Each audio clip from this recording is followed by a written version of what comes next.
Hello and welcome to a new episode of Leadership Lanes. Today we have Arvind Sharma with us and we'll be talking about product management.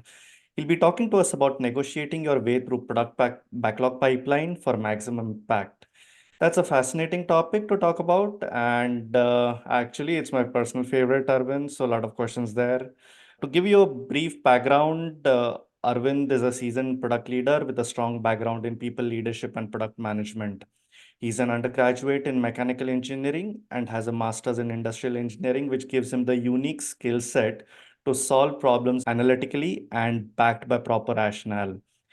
Currently, he manages two platforms and they both sit at extreme ends of the acquisition journey, which gives him a unique perspective on the overall journey and how to facilitate conversations among leaderships and leaders. Welcome to the podcast, Arvind. Thank you so much. Thank you so much for inviting me. So let's start with the brief, or I would say a quick background. So, can you just give me a brief introduction about what actually a product backlog pipeline means?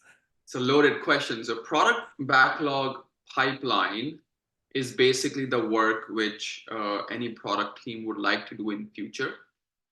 Now, how that pipeline is getting created is it can be multiple inputs. Like one is my own product wish list, which I want to do, like things I want to enhance in my product or I want to add. The second comes my business stakeholders marketing demand that they want to have this feature or they want to add this particular new product as well in the product catalog itself.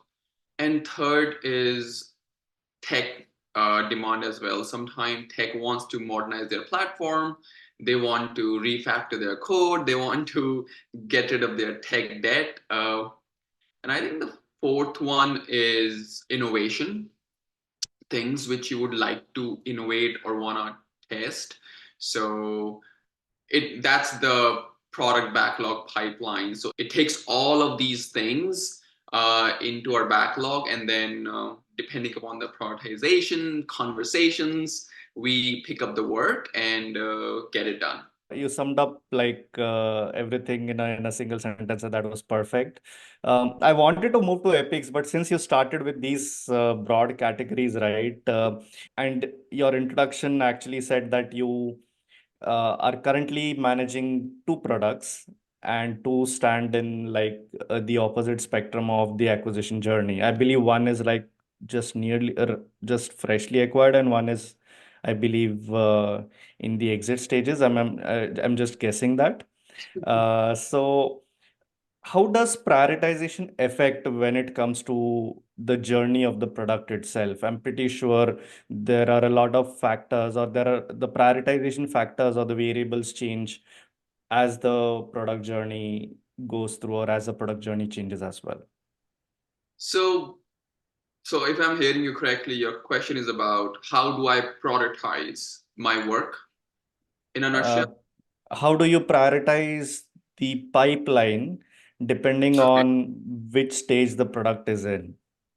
Got it. So product can be in multiple stages, right? So it could be like if, and again, we can talk different ways. So if you have a new product, it depends upon if you are doing MVP version of it, Hmm. minimum viable product, or you have a fully stabilized product. So prioritization for both of those will change, and the data which we need to look at will also significantly vary. So we can quickly touch upon both stages. If product is in an initial stage, which is MVP version, and if its product is stable. So if it's MVP version, then product will focus a lot more about adding its own features. For example, if my product can only handle one request at a time, how can I make sure that I'm adding a feature or adding a capability so that it can handle multiple requests at the same time without impacting the SLA. Another feature could be, hey, can I improve my response time? So MVP is if the product is new, then a lot of effort goes into adding those features, adding those new enhancement to make a product a complete product in itself, which can take care of almost all the business needs or all the business needs, which as a product, I think is out there in the market by listening to our customers, by seeing what's a similar kind of product available, by seeing the market demand, market trend. So that's how prioritization for MVP product Yeah. goes through. And of course, in between, if I have to change by listening to my leadership or my marketing stakeholders or my business stakeholders, they say, hey, instead of doing number 6, can you do number 10 first, because we are seeing an immediate demand for this particular feature. So we can do that, but by and large, product needs to get stable by itself first before we start listening or taking a lot of outside inputs or outside request to add features or add information to, not information, but add more substance to it. Now the second is, if your product is stable, then that's when you have to, whatever you are doing, you have to always think, and this is again, as a product owner who manages like enterprise level platforms, I have to always think about, hey, if I'm taking this demand, can I scale it? Is it a bigger need which I'm trying to solve? More often than usual, when marketing people or business comes in, they have a very specific need they want to solve. They don't look broader, bigger. They don't look enterprise, because as part of their job is to, hey, can I do this particular product work or this particular feature work for their own product. But as part of my job, my job is to look at the entire enterprise and think, hey, I'm spending this much money or this much resources, time, capacity, all of that. Can I make something which can be used across multiple journeys, so that if I'm spending this much effort, can I make it scalable, global? And that's how it all starts. Most of the time I succeed. Sometimes I do not, but that's where I look at the data. I look at the, hey, time to market is also important. Am I solving a very specific need, but the gain I'm going to get, or the gain enterprise is going to get, is a lot more, which will basically tells me, Arvind, it's a good thing to do. And sometimes we have to do those bespoke things, because that's the nature of the industry. Is you cannot make everything global in nature. So that's how it is. I know I'm digressing, but coming back to stable product. So that is one thing I do, and the second is the business, the revenue aspect of it. If I'm doing this, how much business I'm going to make, what would be the impact to the customer, how it is going to help enterprise. So it's the business reasoning when it comes to the money part. Then it is the reach, how many customers we are trying to reach. Then it is the how heavy the solution is. Is it like complex solution gonna take a lot of time, or it is simplest solution which can we solve the problem immediately? And I think the fourth or the fifth one is it like a compliance requirement or a legal requirement, because those things become priority as well. So it's such a complex, it's not a complex, but we have all these 5 6 variables working towards building or working on a stable product, and comes to prioritizing work for the stable product. Then every request or every epic is unique in itself, and we have to basically apply these rules to find the right answer.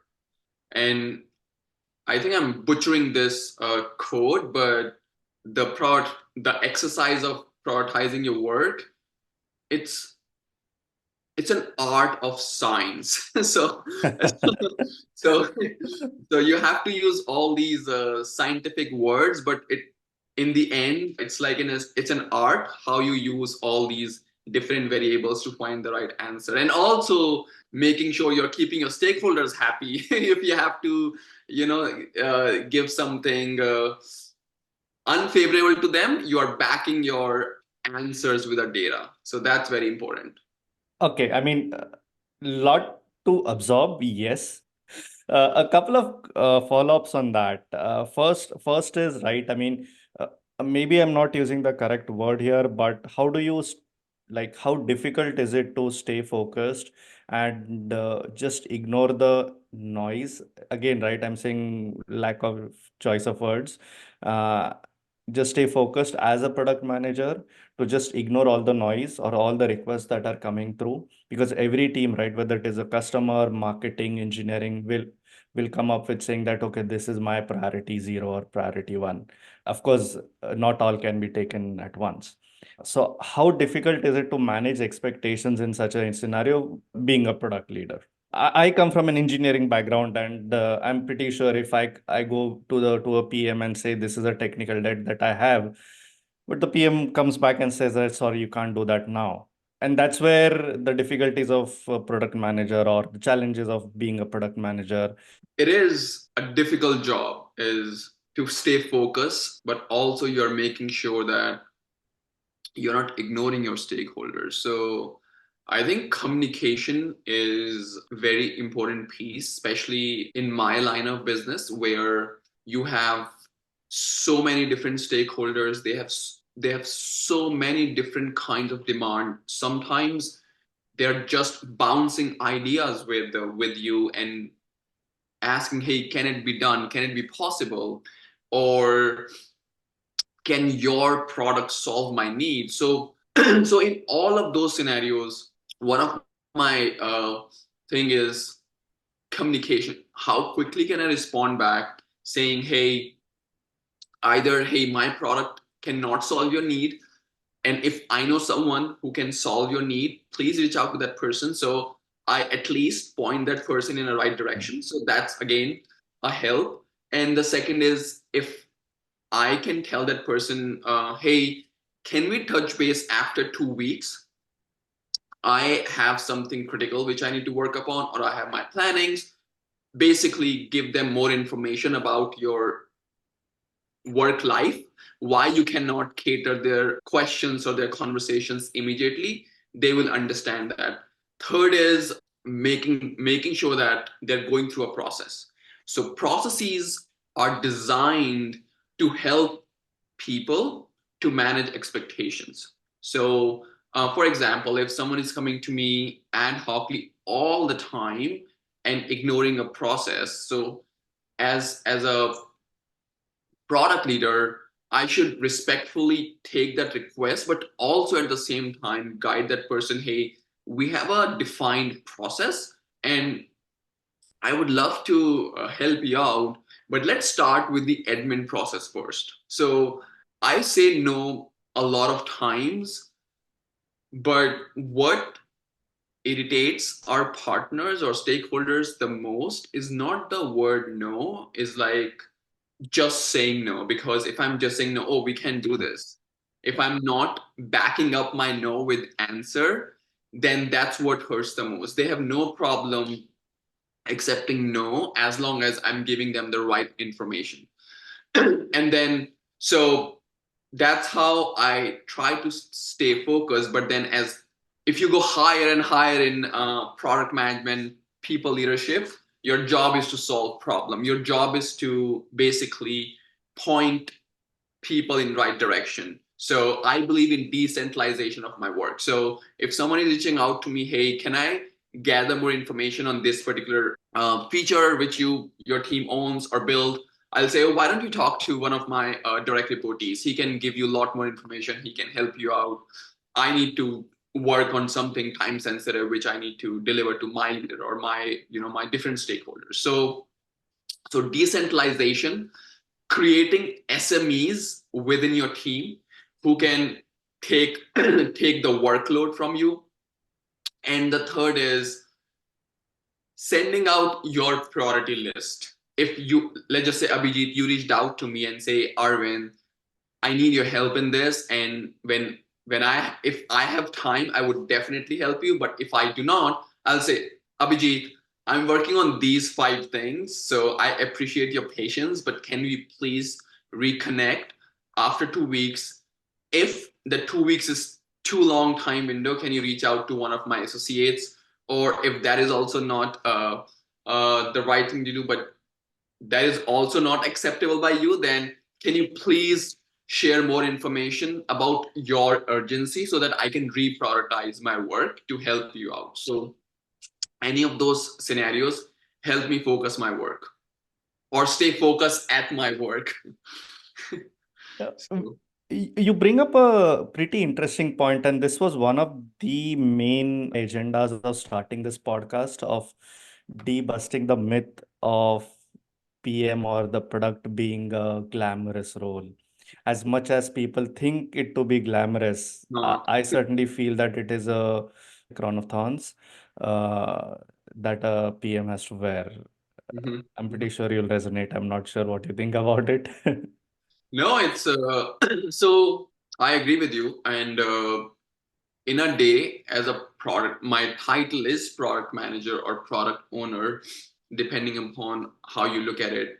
But I keep changing my hat all the time because during planning phase of the year, when we have to plan for next year, I become like capacity planner. I'm working with my tech partners to size an effort or timelines. I become like a project manager, how soon it's gonna take. Or I become like sometimes I have to play a role of scrum master to bring everyone together to coordinate for time sensitive things. So because buck stops with a product person, and again it also depends upon the accountability, how accountable you feel for your product. So I'm a person who feel accountable for my product. And even though I may not be able to give all the answer, but I'm accountable to bring the right person to give those answers.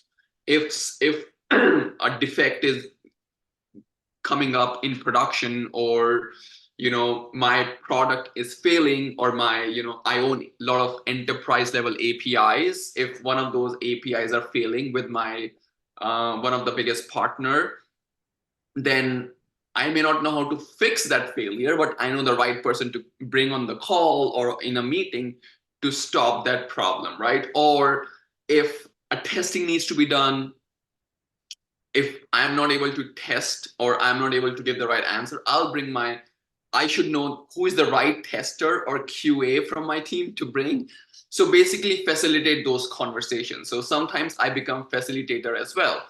And then sometimes when I'm working with third parties, I do like sales pitches, like, hey, why my product is is going to solve your need, why my product is better than this product. So I wear all of these hats depending upon the conversation, depending upon what problem needs to be solved, or how can I help alleviating someone's issues. I change my hat. So, but you're right.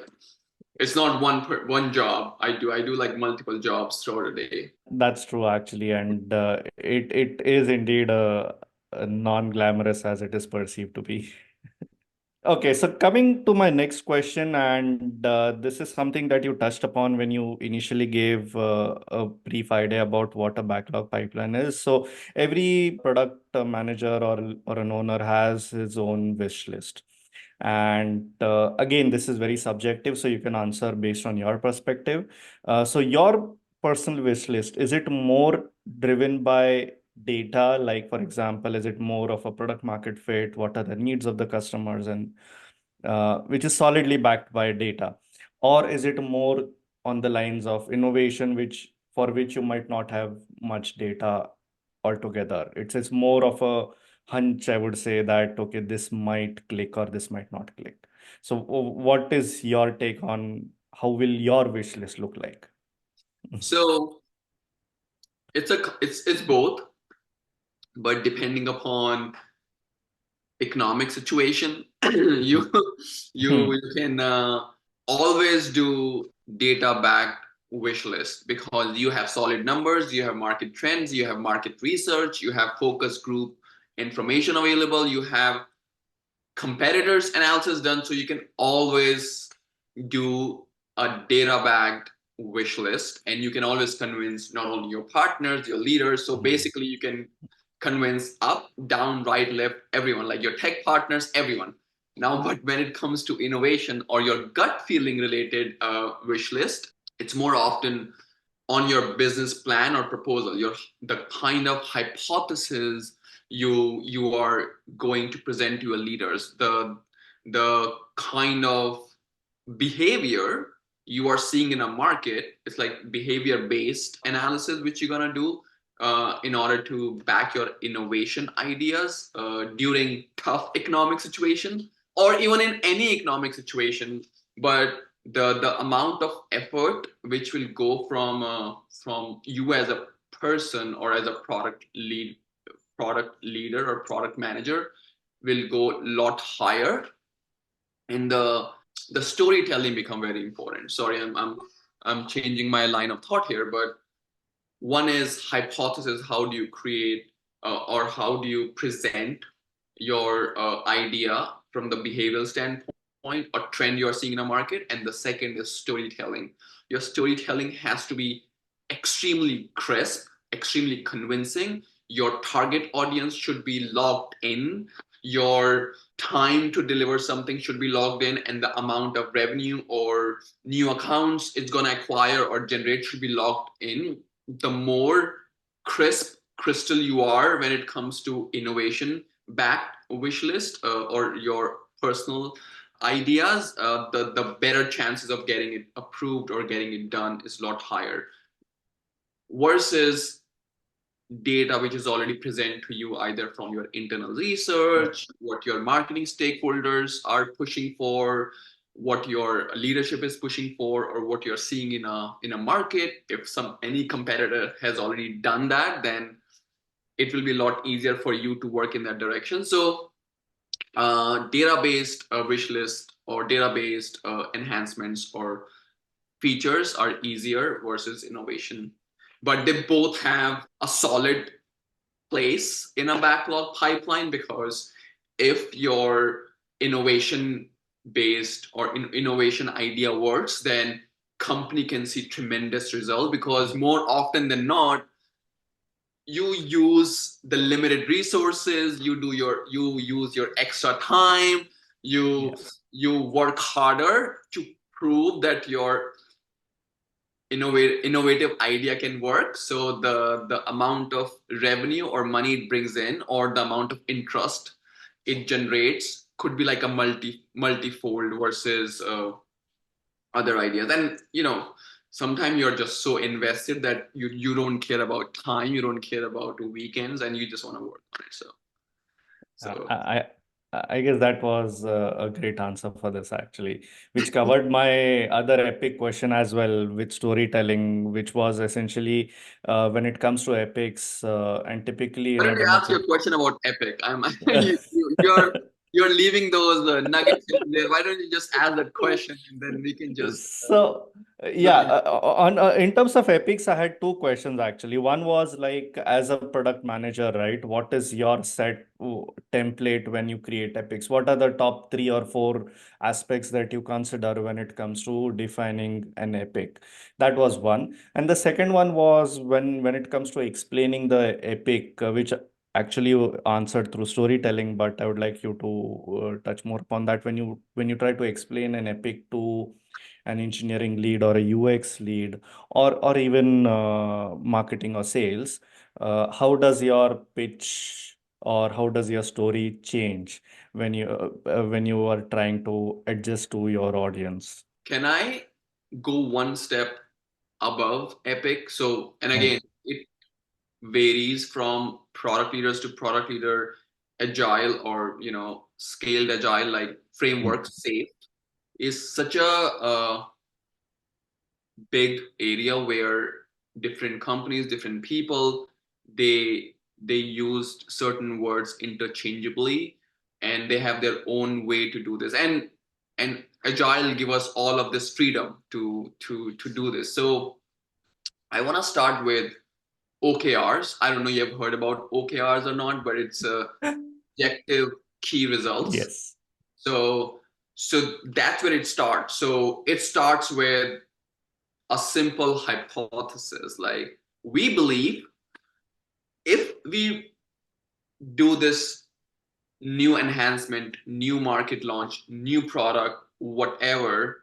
So it always starts with an hypothesis. We believe if we do this, it can result into this much revenue or new accounts acquired, or you, whatever you're trying to do. You're trying to increase your market base, you're trying to enter a new market, or you're trying to grab some share. So it starts with hypothesis, and then with some generic line, and then the outcome, the key result. OKRs. Then comes theme. Theme is the next thing, which is again. So if you stay with me, every single keywords I'm gonna take, it's gonna get narrow and narrow. So OKRs, more generic, very simple idea. If you can convince someone on the simplest idea possible, then it's slightly easier, because once they're convinced on OKR, rest everything can be done. So that's the simplest idea.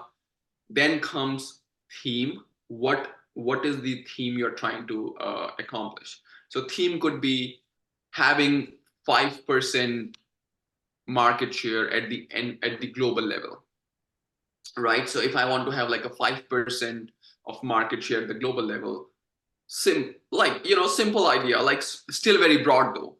Then comes epic. Now, in order to define epic, now I have to narrow my definition further down. Now, I can pick markets. There's certain ways to pick markets. It could be North America, then it could be European markets, then come Asian markets. Or if I have only presence in, let's just say, United States of America, Mexico, Canada, then I can literally just say one epic can be Canada, one epic could be Mexico, one epic could be USA.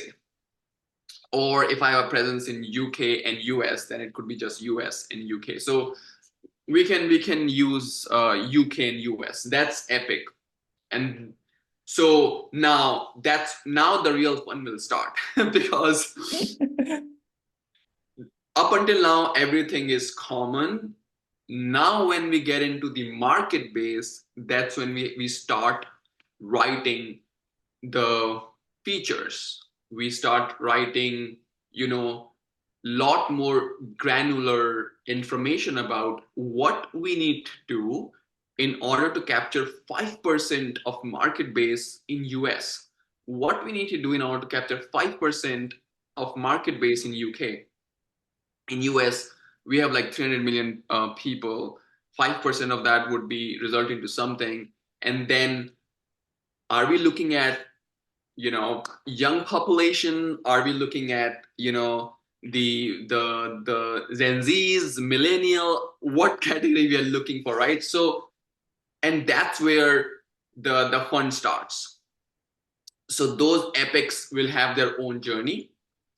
And now, however, both the epics UK and US will have like broad themes. As I mentioned, that certain features will have like a similar descriptions, like population set, or the minimum features we are trying to have underneath will add value. So if you are seeing my train of thoughts, the lower we are going, specific we are getting. Now, however, the end goal is still the same, to increase the market growth, or the hypothesis which we convince everyone is still the same. So as long as you are connecting, or you can connect even your smallest story. So let's just complete the entire agile life cycle. So when you start writing features, then comes tangible stories. Now those tangible stories you can, and the stories can be very similar, but can be distinct as well. What it means in US, the story could be, hey, I want to have an application form where a user should come and enter their information. A same story can be in UK. I want to have an application form where user can come and enter the information. Similar looking stories, right? However, what goes into that story can change drastically because the way we enter address information or PII in US is different. The Yeah. way we enter in UK is different. So now when it comes to testing, or as a user or as a product person or as a customer, if I'm going to write the testing scenario or the way to validate that story, I might be saying, hey, as a customer, if I'm coming to this application, I want to enter my first name, last name, address, social security number, and date of birth as a required field, right? Versus story in UK, we will have different validation scenarios. So that's how the entire agile life cycle works. Again, in the end, same outcome, but the lowest we go, the simplest it become. And then if I may add more to it, is like, I'm sure your viewers already know, we have like sprints in agile framework. So story should be small enough to Yeah. be complete and delivered within a sprint, which is, it really depends upon team to team, company to company, but the most acceptable ones are 2 weeks and 4 weeks. Some people do 1 week, but it's a lot of ceremonies which needs to happen within 1 week to run a sprint for a week. But then most acceptable like 2 weeks. 2 weeks is like a good and it is tested. So many different companies, a lot of product leaders gave their inputs, and that's why 2 weeks is the most optimal way to keep agile framework on track, like Scrum on track. And then feature should be delivered in the defined product increment time.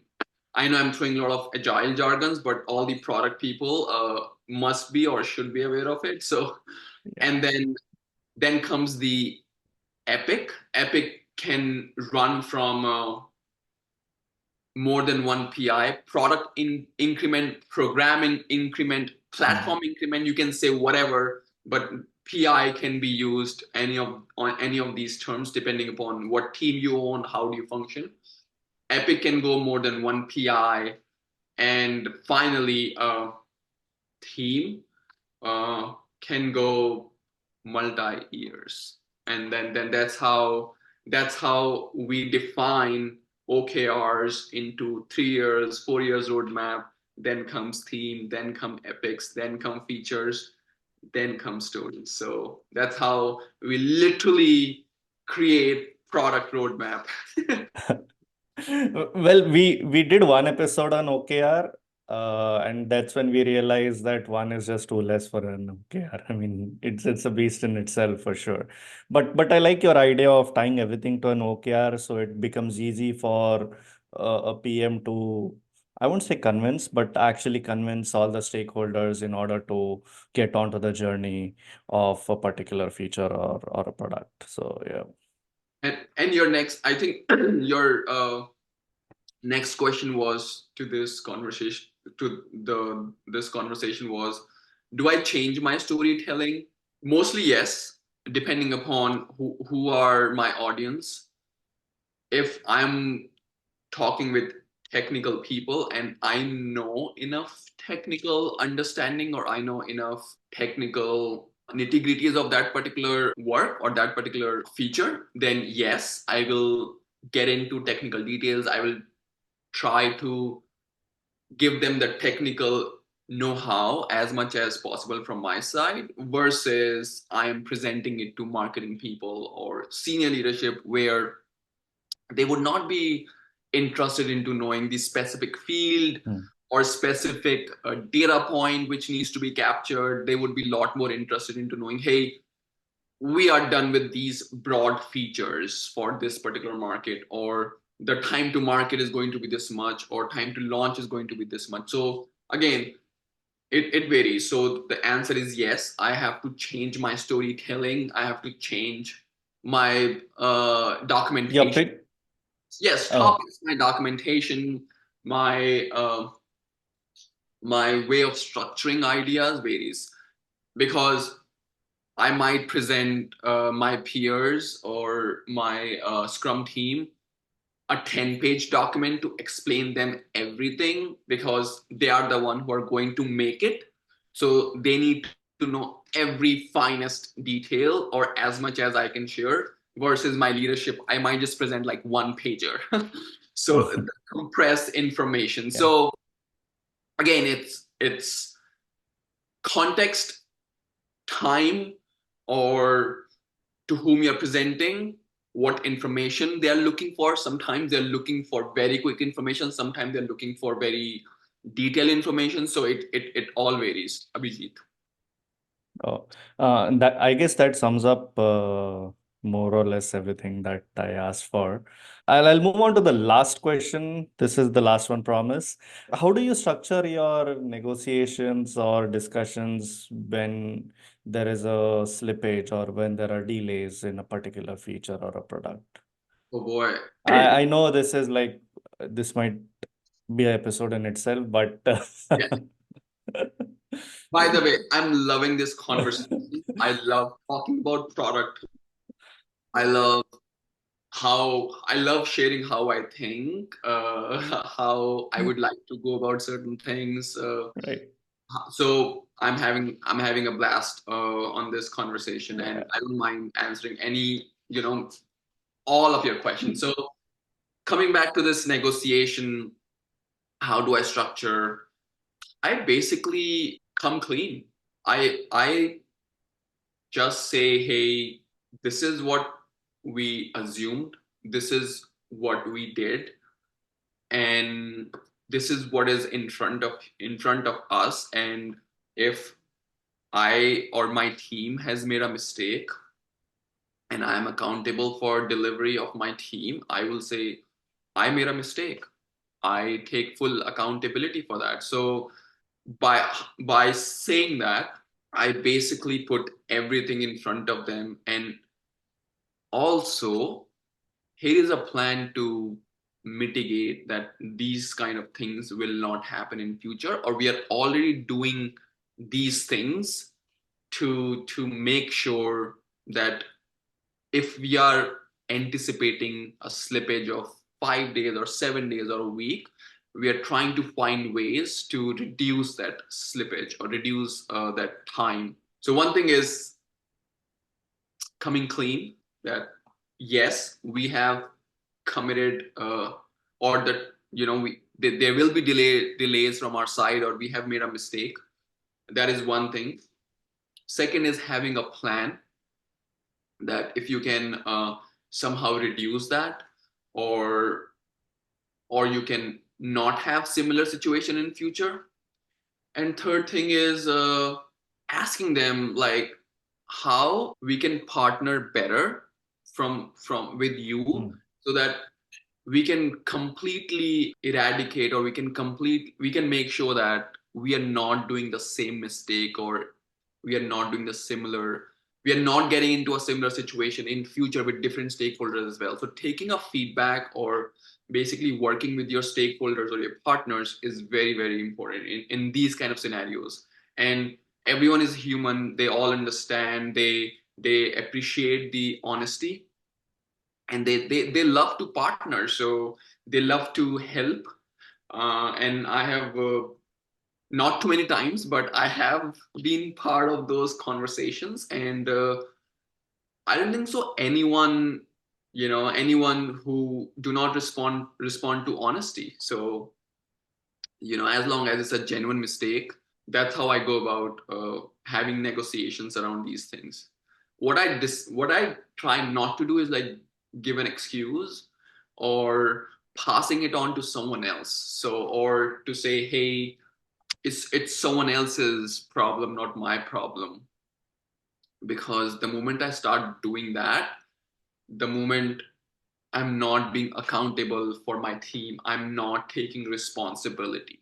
Yeah, I think so. I mean, personally, I've also seen that when you have the right data points and when you're honest, I believe it is well received. Yep. So yes, Arvind, I guess that was my last question. It was a great pleasure having you here. I mean, this was a fun episode. I mean, let's not kid.